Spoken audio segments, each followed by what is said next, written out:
Pourquoi les hommes unidimensionnels sont socialement rejetés?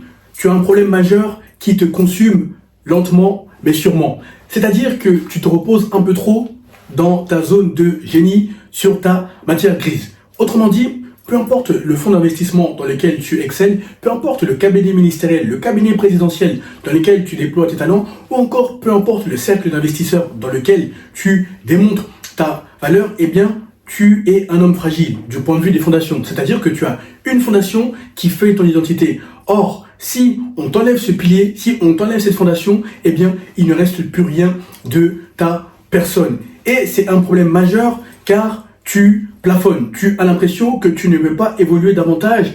Et je vais t'expliquer pourquoi dans quelques minutes, comme d'habitude. Et là, je te vois venir. Olivier, à quoi ça va me servir de connaître les raisons pour lesquelles les hommes unidimensionnels sont socialement rejetés? C'est très simple. Moi, j'aide les hommes ambitieux comme toi à atteindre l'élite via l'alignement vibratoire et les secrets spirituels. En effet, lorsque tu analyses objectivement ta vie et que tu constates que les pensées limitantes t'emprisonnent et t'empoisonnent, tu es constamment en train de t'auto-saboter. Les femmes font de toi leur marchepied. Tes pères font de toi leur serpillère. Quand bien même tu as une matière grise, tu as ta zone de génie qui est indiscutable. Eh bien, tu te reposes tout simplement sur un pilier et surtout, tu ignores les secrets ésotériques de l'élite. Via mon contenu long format, comme le court format, je te donne 1% de ces secrets. Via mon accompagnement privé, sur mesure à ta situation de 3 mois, je te donne les 99% restants. Si tu appliques tout ce que je te dis à la lettre lors de cet accompagnement privé de 3 mois, eh bien, les hommes, les femmes, le monde globalement se soumettront naturellement à ta volonté. Comme d'habitude, en description de cette vidéo, tu as 2 liens. Premier lien, tu as mon Instagram. Tu as juste à m'envoyer le message pouvoir sur Instagram avant que nous échangions brièvement et que je m'assure que tu corresponds à mon programme, que tu es prêt à investir sur toi et que ça fait sens que nous collaborions ensemble ou pas. En effet, je privilégie la qualité à la quantité. Je ne travaille pas avec tout le monde. Deuxième lien, toujours en description de cette vidéo, tu as mon agenda digital. Cette fois-ci, nous échangerons de vive voix afin que tu m'expliques en détail ta problématique ou tes problématiques et surtout que je t'explique d'une manière sur mesure, détaillée à ta situation, comment je vais t'aider de A à Z durant ces 3 mois. Donc voilà les 2 liens en description de cette vidéo. Alors pourquoi les hommes unidimensionnels sont socialement rejetés? Je te lis brièvement au cas où tu ne vois pas le tableau. 1. Ils ont des piliers fragiles. Et là, j'ai fait quelques distinctions. Fit, intellectuel, asocial, émotionnellement fragile. Là, j'ai mis vietnamien sale, rupture marocaine 2021, connaissance, mentor, diplomatie 2021-2022. 2. Et ils sont prévisibles. 3. La zone de confort est leur cocon. 4. Malheureusement, leurs insécurités les dominent et leur font faire des choses qu'ils ne devraient pas faire. Alors, tu as un problème. C'est que, intellectuellement, au niveau de ta matière grise, tu es bon pour exécuter. Bref, ta matière grise et ta zone d'expertise sont indiscutables, sont indéniables. Mais le problème, c'est que tu as des piliers fragiles. Dans le sens où on t'a fait croire. Par on, j'entends la société, toutes les personnes que tu as connues et qui t'ont programmé, que tu veuilles ou non. Bref, on t'a fait croire que soit il fallait être fit, soit il faut être intellectuel, soit il faut être bizarre, c'est-à-dire asocial, car le fait que tu sois intellectuel, que tu aies le nez dans les bouquins, justifie le fait que tu sois un asocial, ou soit être émotionnellement fragile. Mais on ne t'a jamais expliqué que tu peux être tout à la fois. Autrement dit, on ne t'a jamais dit que tu peux être un homme multidimensionnel. En somme, c'est le fond de mon message. C'est ce que je prêche dans les courts formats comme dans les longs formats. Et je t'assure que lorsque tu deviens un homme multidimensionnel, qu'on ne peut pas caser, que personne ne peut mettre dans une case, les hommes comme les femmes, eh bien, tu vivras la réalité des élitistes. Tu vivras un paradis sur terre. Je te l'assure. Alors, le problème, c'est que il y a beaucoup d'entre vous dans l'audience qui avaient des corps athlétiques, des corps du grec, ou il y en a qui aspirent à avoir ces corps. Très bien. Le problème, c'est que quand tu es fit, eh bien, tu te cantonnes à cette case de gym bro. c'est-à-dire d'homme qui va à la salle de sport, mais qui n'a rien d'autre pour lui. Ou encore socialement, qui n'est pas calibré pour réaliser ce que sa vision, ce que son imagination l'ordonne de faire. Donc, tu es ce gym bro. Et lorsque on discute avec toi, eh bien, tu n'as rien d'autre que la salle de sport. Donc, autrement dit, tu es chiant, tu es un homme très limité. Mais ce n'est pas irréversible, ce n'est pas irrémédiable. A contrario, tu es cet homme intellectuel, voire trop intellectuel. J'oserais même dire que tu es dans la masturbation intellectuelle. Dans le sens où, ok, tu es bon pour stimuler la matière grise, pour stimuler le cerveau néocortex, mais à part ça, socialement, tu es bizarre, tu n'es pas calibré devant les hommes, quel que soit leur statut, ou devant les femmes, quelle que soit leur beauté. C'est-à-dire que tu te réfugies derrière tes livres ou derrière ta zone de génie, peu importe le cabinet ministériel, le cabinet présidentiel, peu importe le cercle d'investisseurs, ou bref, peu importe la manière dont tu excelles en société. Tu te réfugies derrière ton savoir-faire, ta zone de génie, pour justifier les piliers que tu ne travailles pas. Or, c'est la meilleure manière d'être méprisé, isolé, ignoré, et surtout, ça permet aux autres de se servir de toi, dans le sens où tu n'analyses pas les gens sous le prisme de la psychologie, tu n'analyses pas les gens sous le prisme de la métaphysique, de la spiritualité, bref, tu te reposes un peu trop sur tes bouquins. Ou encore, tu es asocial, dans le sens où tu es intellectuel, mais bizarrement, lorsqu'on te met en public, tu n'arrives pas à faire preuve de brio. C'est-à-dire que tu n'arrives pas à faire mouche. Les gens ne se souviennent pas de toi, les gens ne cherchent pas à graviter naturellement autour de toi, et les femmes ne se soumettent pas naturellement à ton leadership. Ça, c'est parce que tu es un asocial. Et rassure-toi, le fait d'être fit n'empêche pas le fait d'être asocial. En effet, il y a des hommes avec lesquels je discute sur Instagram qui sont fit et qui ont embrassé ce parcours du développement personnel, dans le sens où ils se sont dit qu'ils vont travailler férocement sur eux. Mais le problème, c'est que, ok, physiquement, ils sont fit, mais ils se sont trop renfermés sur eux, se sont devenus des ermites. C'est-à-dire que lorsque tu les mets dans une situation publique, ils perdent leurs moyens. Ils ne savent plus comment communiquer avec leur père ou encore avec les belles créatures, donc les femmes. Et oui, c'est une réalité que je constate chaque jour lorsque je discute avec vous. Ou encore, tu es émotionnellement fragile. La petite déconvenue, le petit déboire que tu rencontres, eh bien, te fait, trébucher. Le petit déboire que tu rencontres te fait presque trépasser. Tu vas pas mourir, mais dans le sens où tu perds tes moyens, on ne te reconnaît plus, tu entres dans tous tes états car tu es émotionnellement fragile. Eh bien, garde à l'esprit que il faut que tu t'auto-analyses comme d'habitude et que tu combles tes lacunes. Moi, je prends mon cas de figure. Lorsque tu me vois, bon, comme tu sais, je me rase la tête, barbe, etc. Tu peux te dire, bon, un noir, fit, et tu vois, c'est la case dans laquelle je rentre, a priori. Mais lorsque je discute avec toi, je vais te parler de philosophie, je vais te parler de spiritualité, je vais te parler de politique, je vais te parler de diplomatie, je vais te parler de business, je vais te parler des coulisses du pouvoir. Bref, je vais continuer de long en large, peu importe le sujet, au point où je vais tellement te déstabiliser, te désarçonner, te désarmer, que tu ne pourras pas me mettre dans une case et tu te diras, mais qui est ce noir? Il sort d'où ce noir? De quelle planète il sort? Bref, il est intéressant, il est intriguant, je veux rester en contact avec lui. C'est pour te faire comprendre que le fait d'être fit ne t'empêche pas d'être intellectuellement vif, spirituellement chargé, physiquement fit. Ou encore, le fait d'être fit et intellectuel ne t'empêche pas d'être fort émotionnellement. Et là, je vais te raconter des anecdotes pour étayer mes propos comme d'habitude. Là, j'ai mis vietnamien, salle de sport. Alors, moi, je m'entraîne 6 jours sur 7, comme tu le sais. Si tu ne le sais pas, je te le rappelle. La salle de sport, pour moi, je ne le fais plus pour le corps, mais je le fais plus pour l'esprit et l'âme. C'est-à-dire pour recevoir des idées, quand j'ai des réunions avec mes mentors, mes associés ou mes amis. C'est-à-dire que c'est là où je puise toute mon inspiration. La salle de sport, ou quand je marche, ou quand je lis. Bref, moi j'ai trouvé mon équilibre mental et spirituel via la salle de sport. Et le corps n'est qu'une conséquence, le corps de Dieu grec. Or, il se trouve qu'il y a un Vietnamien dont je t'ai déjà parlé dans la vidéo relative à la banque métaphysique, qui lui est tombé sur mes vidéos, sur mes shorts, puis sur mes longs formats. Donc il est venu me voir encore aujourd'hui. Je tairai son nom parce qu'il a peut-être pas forcément envie que je le mentionne, surtout que je l'ai pas prévenu, donc je vais taire son nom par prudence. Mais je m'entends très bien avec lui. Et lui, c'est un entrepreneur Et je lui ai expliqué, après qu'il m'ait posé une question, Olivier, pourquoi tu es si distant avec les gens? À la salle de sport, c'est bien, tu es concentré, etc. Mais tu parles pas vraiment avec les gens. On te voit peut-être avec une ou deux personnes, mais tu es dans ton coin, alors que les autres, ils sont en groupe, etc. J'ai dit, mais tu n'as pas compris une chose. J'ai failli dire son prénom. Tu n'as pas compris une chose. C'est que la plupart des hommes sont des losers, sont des perdants. Donc ils me regardent avec des gros yeux. Et je lui explique ma pensée. Je lui dis, écoute, moi, spirituellement, je suis ailleurs.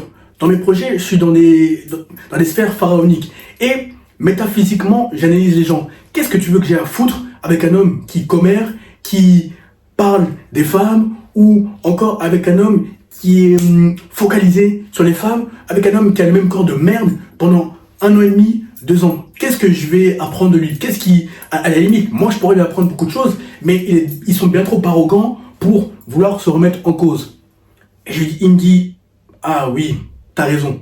Après, je lui mentionne encore, la plupart de ces hommes-là, qui sont moyens, lorsque tu les regardes, ils ne dégagent rien. Bref, ils sont passifs face à la vie, ils ne soumettent pas la vie à leur ambition de gré ou de force. Pire encore, ils se permettent d'être fans de foot. Pour moi, ça, ce sont des perdants. Et c'est la majorité des hommes dans cette salle et globalement dans tous les environnements.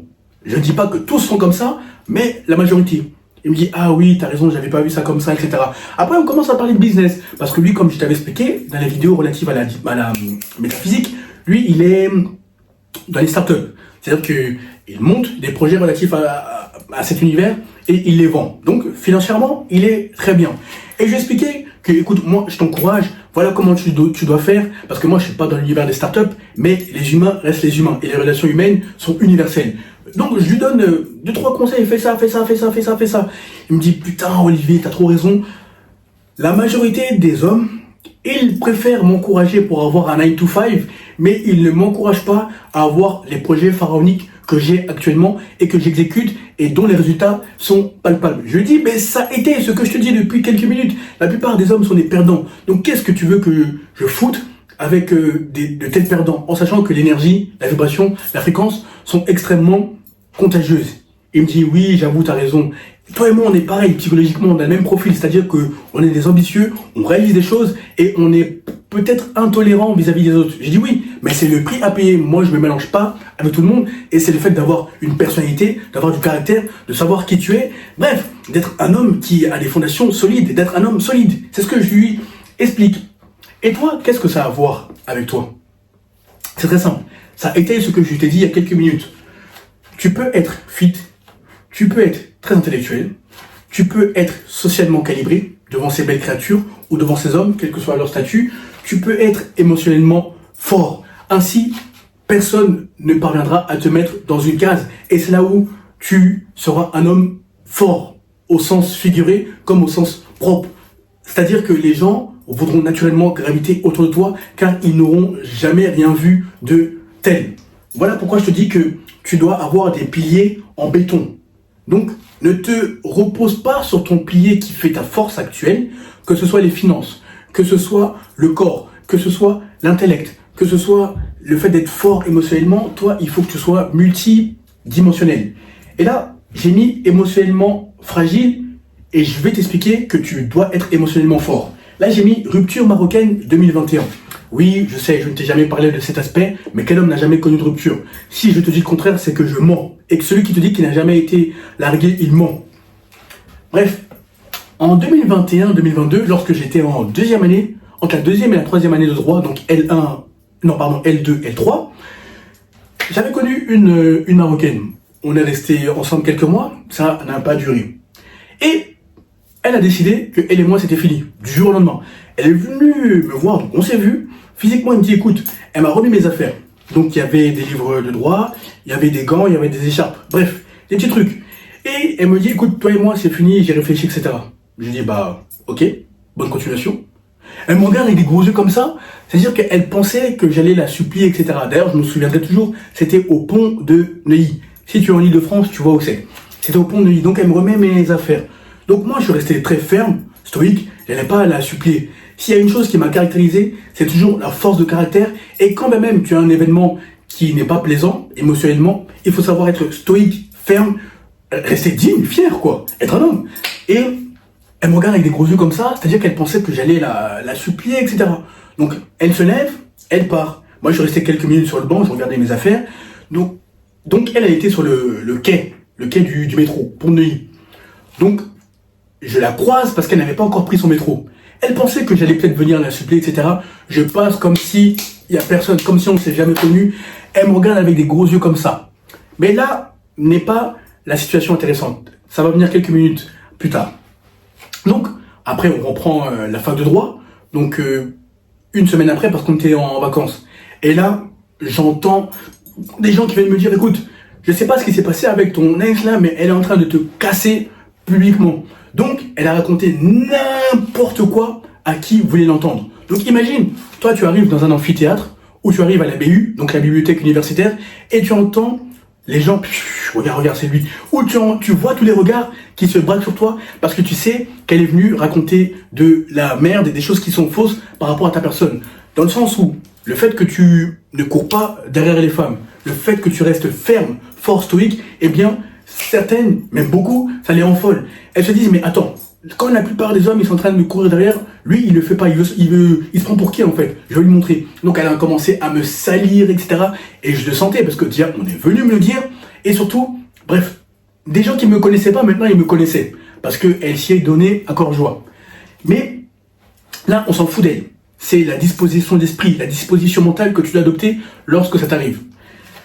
Au même moment, tu vas comprendre pourquoi j'ai mis connaissance, mentor, diplomatie 2021-2022. Au même moment, c'est là où je vais connaître mon mentor, en 2021-2022. Dans quel contexte? Je l'ai connu en même temps que cette rupture. Lui, il était diplomate. Il est toujours diplomate. Mais il venait prendre des cours pour se perfectionner au niveau du droit.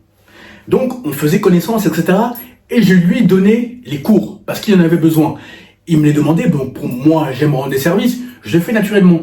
Quand les autres envoyaient chier mon mentor parce qu'ils pensaient que c'était un noir comme ça, bon, ils demandaient les cours. En fait, c'était des idiots. Parce qu'ils se disaient que ils étaient en concurrence les uns avec les autres. Alors que non. Si on est en CM ou en TD, autant s'aider les uns les autres. Bref, chacun a sa vision de la vie. Et à chaque fois, je donnais les cours, et tu vas comprendre le lien avec mon ex. Et il me dit, Olivier, je t'ai observé depuis quelques mois, tu me donnes les cours, etc., sans rien me demander en retour. Tu es très humain, tu es très empathique, tu as la main sur le cœur, on discute de tout, de rien. Moi, pour moi, c'était un homme que je voyais à la fac, sans plus. Et il me dit, là, je vais t'expliquer dans quelques minutes pourquoi tu me vois très peu. Une fois sur 3, voire une fois sur 4. C'est parce qu'en fait, je suis diplomate de formation. J'ai un... T'es diplomate là de formation et même là en temps réel, mais qu'est-ce que tu fais là? Il me dit non. Moi, mon père, il était général de l'armée angolaise. Il m'a pas laissé de fortune financière, mais il m'a laissé une fortune relationnelle. Avant de partir, il m'a dit, écoute mon fils, moi je vais mourir, je te laisse toutes les grosses têtes de ce pays dans le carnet d'adresse, voire de l'Afrique, à toi de les faire fructifier. Mais tu n'es pas con, je sais que tu vas y arriver.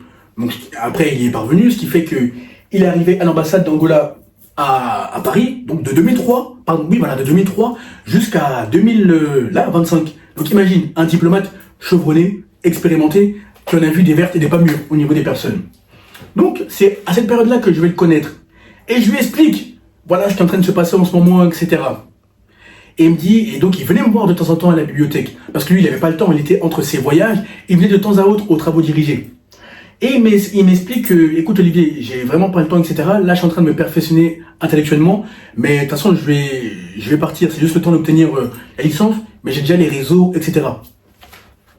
Et il me dit, Olivier, t'es quelqu'un de très fort mentalement, émotionnellement. Parce que moi, je connais des grandes personnes qui ont un statut respectable, on peut dire, dont je ne mentionnerai pas le nom, mais qui se seraient écroulés devant ce que tu es en train de vivre de manière temporaire. Parce que quand il venait me voir à la BU, il voyait que tu arrives dans un lieu, tous les regards sont braqués sur toi. Ou tu sens que on chuchote.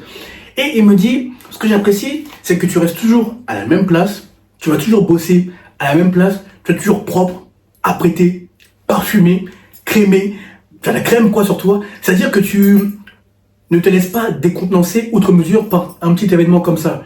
Et je lui dis, mais écoute, ça c'est ce qu'elle cherche. Que je ne vienne plus, que je commence à déprimer, que je commence à me renfermer sur moi, et surtout, si je n'obtiens pas la licence et je n'obtiens pas le master, qui aura gagné, elle ou moi? Il me dit, oui, tu as raison. C'est là où je te respecte. Et il m'observait pendant des mois. C'est là où il va me dire, écoute Olivier, j'ai observé ta moralité, viens à l'ambassade, je vais te montrer un autre univers. Il faut que tu accèdes à une autre galaxie, parce que tu as une tête bien faite, spirituellement, tu es béni, il faut vraiment que tu sois avec moi, j'ai besoin d'un bras droit comme toi et moi on va aller très loin. Donc, regarde, rétrospectivement, tu connais une rupture, qui n'a pas connu ça? Pour moi c'est normal. Et parallèlement à cette rupture, tu vas connaître une autre relation qui va t'estimer, te respecter, t'ouvrir des portes parce qu'elle voit que émotionnellement tu es solide, tu es stable et surtout que tu ne perds jamais de vue ton objectif. En l'occurrence, à l'époque, c'était obtenir le diplôme. Maintenant, c'est faire tel deal à telle somme. Mais ce que je veux te faire comprendre, c'est que plus tu es émotionnellement fort et que socialement tu es calibré, bref, même si on te frappe férocement au sens figuré, il faut toujours que tu restes de marbre. Il faut toujours que tu aies la poigne. Et je t'assure que les gens te respecteront. Parce que quand j'ai connu mon mentor en 2021-2022, initialement, il me disait rien du tout de ce qu'il faisait. C'est-à-dire que pour moi, je voyais un élève, un étudiant un peu plus âgé que nous, même beaucoup plus âgé que nous, mais qui venait comme ça. Et c'est après qu'il m'a observé, attentivement, parce que c'est un diplomate, il m'a ouvert pas mal de portes et il m'a amené avec lui dans son sillage parce qu'il avait besoin de bras droits. Donc, il me dit, écoute, Olivier, là, je suis dans le diamant, en effet. Et c'est un diplomate, mais il est aussi dans le diamant. C'est un diamantaire. C'est-à-dire qu'il a plusieurs sociétés en Afrique en ce qui concerne le diamant. Donc, on fait pas mal de choses ensemble, sans compter les choses qui sont de mon côté avec mon mentor en finance, spiritualité. Bref, tout est lié, tout commence à s'entremêler, etc. Parce qu'il y a des intérêts convergents. Et pourquoi je te raconte tout ça? Parce que toi, même si une femme vient te voir, je parle de la femme parce que c'est le talon d'Achille de beaucoup d'hommes, même si une femme, copine ou femme en tant que telle, vient te voir en te disant, écoute, toi et moi c'est fini, je ne veux plus rien avoir avec toi, il faut que tu sois à même de la regarder droit dans les yeux et tu lui dis, ok, au revoir, bonne continuation.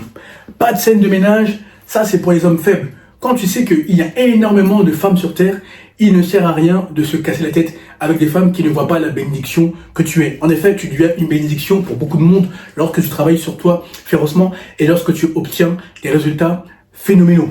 Mais là, je te parle de la rupture marocaine. On s'en fout de la femme. C'est juste le principe, c'est-à-dire la disposition mentale, la disposition d'esprit dans lesquelles tu dois opérer afin que les gens te respectent.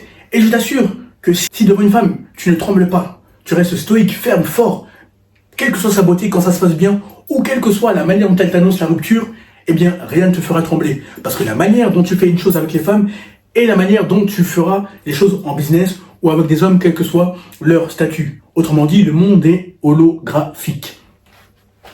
Donc, ils sont prévisibles. Toi, le problème est que, comme tu es un gym bro, par gym bro, j'entends le fait que tu sois un homme qui n'a que la salle de sport pour lui, mais il n'a rien d'autre. Intellectuellement, c'est vide.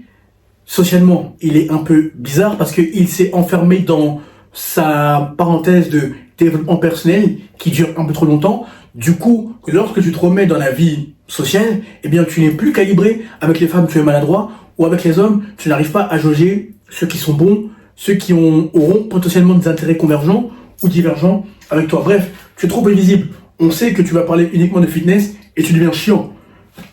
Ou encore, lorsque tu es uniquement intellectuel, eh bien, tu n'arrives pas à jauger les relations sociales. C'est-à-dire qu'il faut que tu sois à même d'analyser les hommes et les femmes lorsqu'ils sont saoulés, lorsqu'il faut changer de sujet, lorsqu'il faut placer telle phrase à tel moment. Bref, les compétences sociales, ce que j'essaie de faire comprendre, c'est que ça se travaille, ça se développe. Et il faut impérativement que tu travailles sur les piliers qui te font défaut.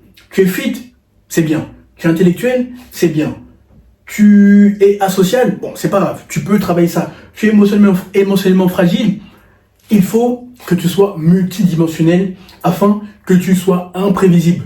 Dans le sens où il faut que tu sois capable de parler de spiritualité, de métaphysique, de business, de mindset, d'investissement, d'économie. Bref, il faut que tu sois un homme multidimensionnel. Et là, tu me diras, mais Olivier, ça fait beaucoup pour un homme. Mais oui, bienvenue dans la réalité de ceux qui ont des ambitions féroces, bienvenue dans la réalité des élitistes. La vie d'un homme est parsemée d'embûches et se définit par le défi. Soit tu embrasses le défi et tu recueilles tout ce que le monde a de plus beau à offrir, soit tu es résigné comme 99% de la masse des hommes méprisés, isolés, ignorés, et tu te plains de ta réalité actuelle. À toi de voir. Soit tu embrasses le défi, soit tu regardes les autres embrasser le défi et avoir des résultats. Ne serait-ce que faire des vidéos ou quel que soit ce que tu veux faire et qui te fait peur, qui t'effraie. Donc, toi, ne sois jamais prévisible. Sois toujours imprévisible dans ta manière de penser, dans ce que tu vas dire, même dans ta manière d'agir physiquement lorsque les circonstances l'imposent. 3. La zone de confort est leur cocon. Garde à l'esprit que les plus belles choses que le monde peut t'offrir se trouvent de l'autre côté de tes peurs, se trouvent derrière tes peurs. Or, toi, il faut que tu sois confortable dans l'inconfort. Il faut que tu méprises le confort. Dans le sens où, même si intellectuellement tu es calibré, il faut que physiquement aussi tu sois fit.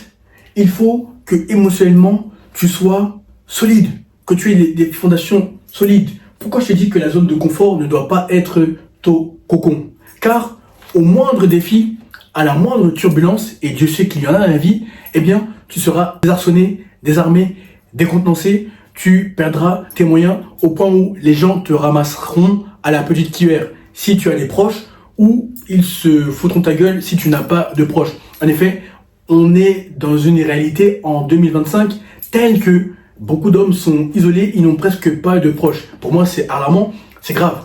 Bref, le point est que il faut que tu embrasses le défi.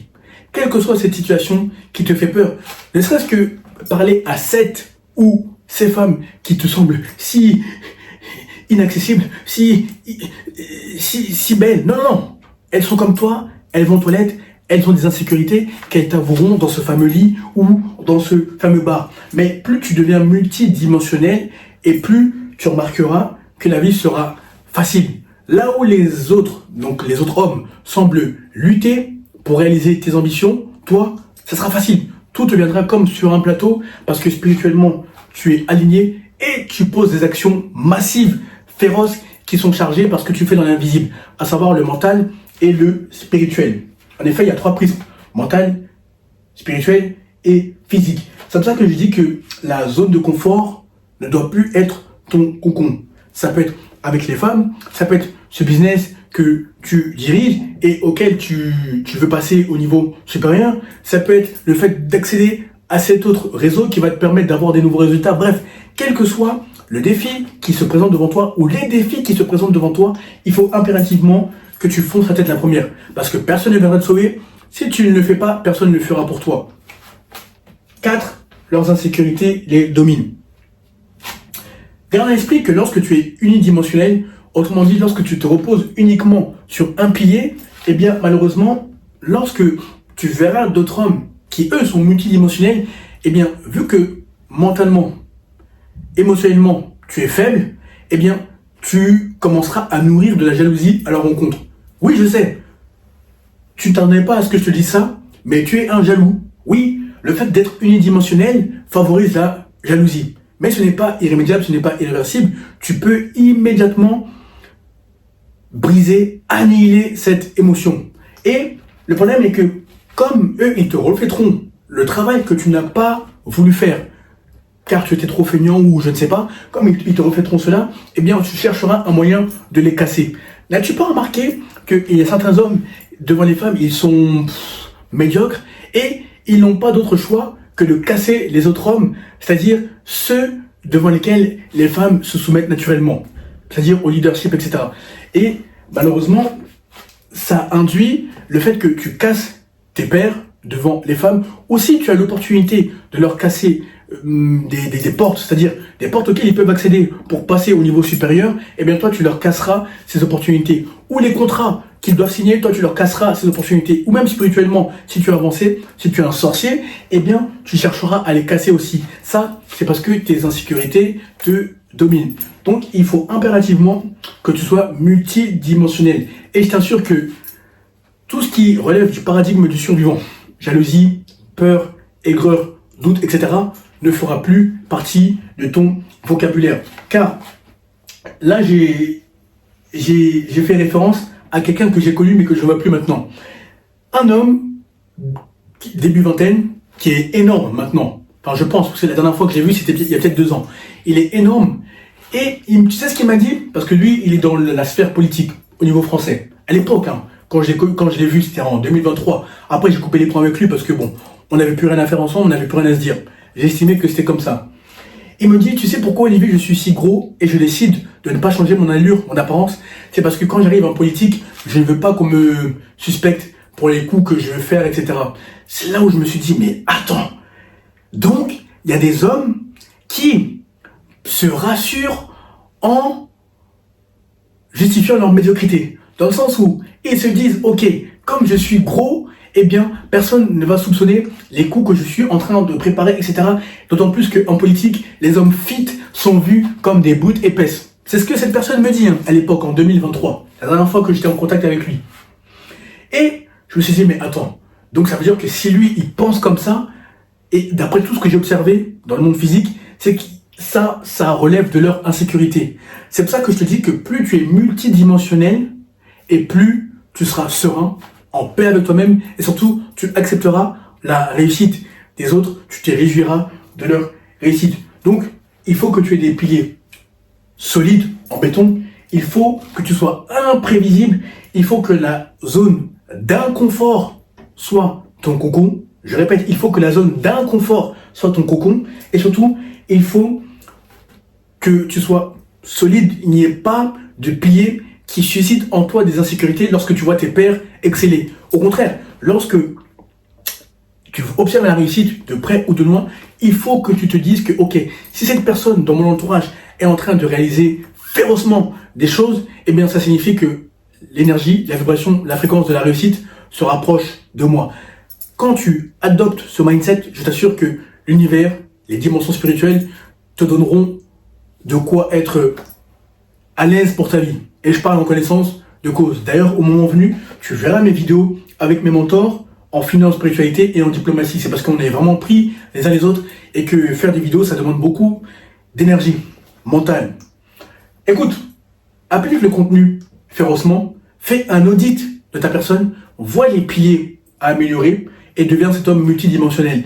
Et je t'assure que tu verras des résultats phénoménaux. Les hommes te suivront naturellement, te respecteront naturellement et les femmes se soumettront naturellement à ton leadership. Applique férocement le contenu, obtiens des résultats phénoménaux et lorsque tu es prêt à passer au niveau, à la vitesse supérieure, comme d'habitude, en description de cette vidéo, tu as 2 liens. Tu m'envoies le message pouvoir sur Instagram pour mes liens et je verrai si tu es qualifié pour mon programme, si ça fait sens que nous travaillons ensemble, si tu es prêt à investir sur toi. En effet, je privilégie la qualité à la quantité. Je ne travaille pas avec tout le monde. 2e lien, tu as mon agenda digital. Cette fois-ci, nous échangerons de vive voix en appel audio ou vidéo afin que je m'assure, encore une fois, que ça fait sens, que nous travaillons ensemble, que tu corresponds au programme, que tu es prêt à investir sur toi. Bonne réussite, à très vite.